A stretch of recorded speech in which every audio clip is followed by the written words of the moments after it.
Okay.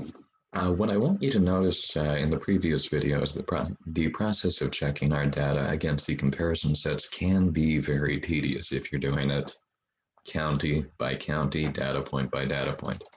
So we have a more efficient way to do it. I'm going to go into the methods we use. So I just went to the COVID-19 daily numbers folder. I'm going to go into the QA team historic data sheet folder. And then I'm going to go into the folder QA sheets. And what this has is something called the master copy of QA county comparison sheets. And this is what we use to compare data from the comparison sets. So first thing I'm going to do is select File, make a copy. And now I'm going to put that copy somewhere that is out of the way. I don't want to keep it in the Broad Street folder because if I do, Zach will delete it because Zach hates clutter. So I'm going to put it in my own personal folder somewhere. Okay, so I've selected a personal folder. I'm going to hit select. And then I'm going to hit OK. The reason you make your own personal copy is so that we don't have multiple people trying to work out the same sheet at once, since that would not work for this. Then you would go to the User Input tab, and this is where you select which state you want to work on, which dates you want to work on, and which comparison set you want to use in that state. So all of this information should be known to you. I'm going to go ahead and go through this process for one state. So I am going to do quality assurance on December 3rd in the state of Oregon. And the first thing I'm going to do is select whether or not I want to use each data set. So this is done because some comparison sets use completely different methods or sources than we do.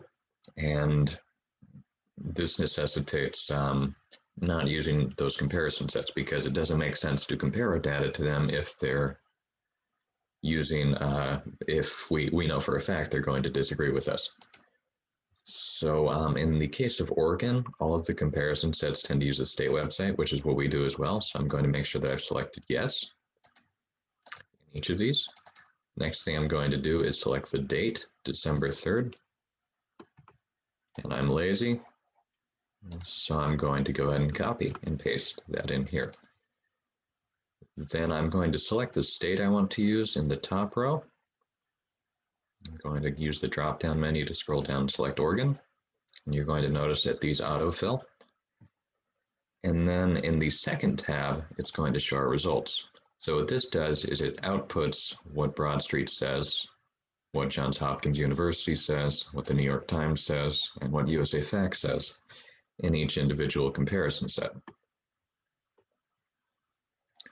And it also tells me whether at least one of them disagrees with us in cases or in deaths.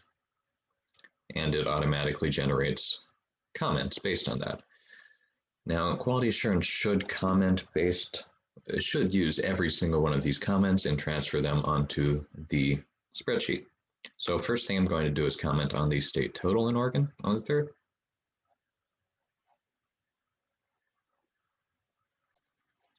So I'm going to copy this using Control-C. I'm going to right-click the state total. I'm going to select comment, and I'm going to paste the comment in using Control-V. You're going to watch me do that for everyone.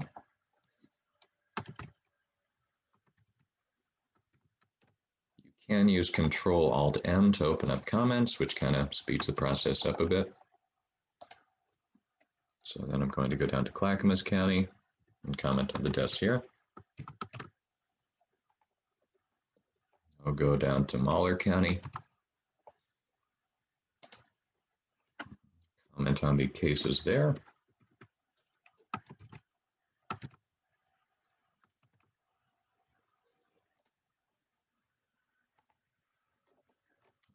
let's see, I'm using Control Enter to close and enter the comments.